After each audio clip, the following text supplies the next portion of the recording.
পাকিস্তান কি তাহলে যুক্তরাষ্ট্রের সাথে বিশ্বাসঘাতকতা করছে?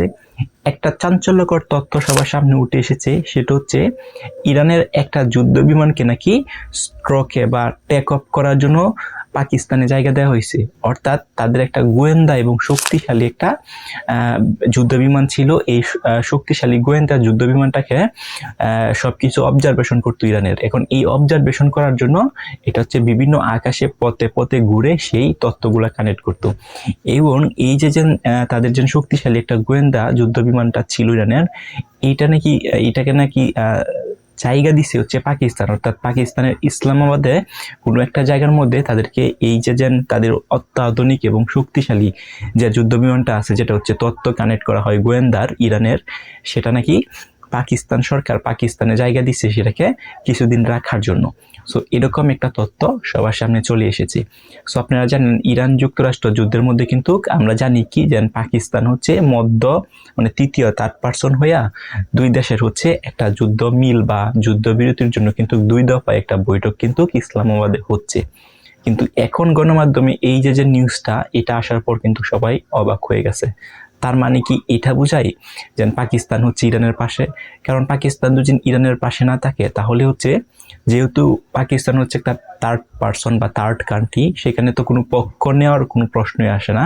অর্থাৎ এরকম একটা যুদ্ধ যেহেতু চলমান আছে, তাহলে হচ্ছে যুক্তরাষ্ট্রের কোনো বিমান ওদেরকে মানে জায়গা দেওয়া উচিত না, আবার ইরানের কোনো বিমানকেও কিন্তু জায়গা দেওয়া উচিত না।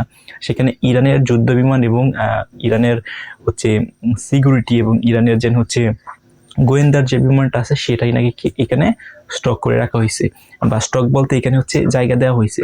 এখন এই যে জায়গা দেওয়া হয়েছে, তার মানে এটা সরাসরি কিন্তু প্রমাণ করে যে ইরানের পক্ষে হচ্ছে পাকিস্তান। এখন এই নিউজটা পাবলিশ হওয়ার পর ডোনাল্ড ট্রাম্প বলছে যে এই নিউজটা যদি সত্য হয়ে থাকে, অর্থাৎ ইরানের যে তাদের যে গোয়েন্দা যে বিমানটা বা যুদ্ধ বিমানটা আছে, এটাকে যদি সত্যি পাকিস্তান তাদেরকে জায়গা দেয়, তাহলে হচ্ছে কূটনৈতিক বা রাষ্ট্রীয় যে সম্পর্ক ছিল পাকিস্তানের সাথে সব ডিসমিস হয়ে যাবে। অর্থাৎ পাকিস্তানের সাথে যুক্তরাষ্ট্রের কোনো সম্পর্ক থাকবে না। সো এই নিউজটা বের হওয়ার পর কিন্তু সবাই কিন্তু অবাক, কারণ আগে থেকে কিন্তু সবাই জানতেছিল যে পাকিস্তান সেখানে কারো পক্ষে নিছে না, বরং এই যুদ্ধটাকে আরো দামাচাপা বা যুদ্ধটাকে শেষ করার জন্য পাকিস্তান হচ্ছে মরিয়া হয়ে লেগেছে এবং পাকিস্তান সর্বোচ্চটুকু দিয়ে চেষ্টা করতেছে যাতে করে বৈঠকটা সফল করা যায়, আলোচনা করা যায় এবং আলোচনা একটা সিদ্ধান্ত আসুক। বাট 2 বার বৈঠক হওয়ার পরও কিন্তু আলোচনায় কোনো সিদ্ধান্ত আসে নাই। সো আলোচনায় সিদ্ধান্ত না আসার পরেও কিন্তু সবাই জানছিল যে না, পাকিস্তান সর্বোচ্চটুকু দিয়ে চেষ্টা করছে এই যে যুদ্ধটা ছিল সেটাকে হচ্ছে বন্ধ করার জন্য। সো এখন মানে এটা কিন্তু যে কোনো কান্ট্রি নিঃসন্দেহে বুঝতে পারবে যদি এই নিউজটা সত্যি হয়ে থাকে যে পাকিস্তান ইরানের একটা গোয়েন্দা বিমানকে জায়গা দিচ্ছে সেখানে কিছুদিন রাখার জন্য। তার মানে জায়গা দিচ্ছে মানে কি? মানে হচ্ছে ইরান হয়তো কোনো একটা কাজে এটাকে যুদ্ধ বিমান হিসাবে বা তথ্য কানেক্ট করার জন্য আকাশে উড়াইতেছিল। সো এটাকে তারা মনে করছে যে পাকিস্তানের জন্য আপাতত রাখা যায়, তাহলে তাদের জন্য সুবিধা হবে।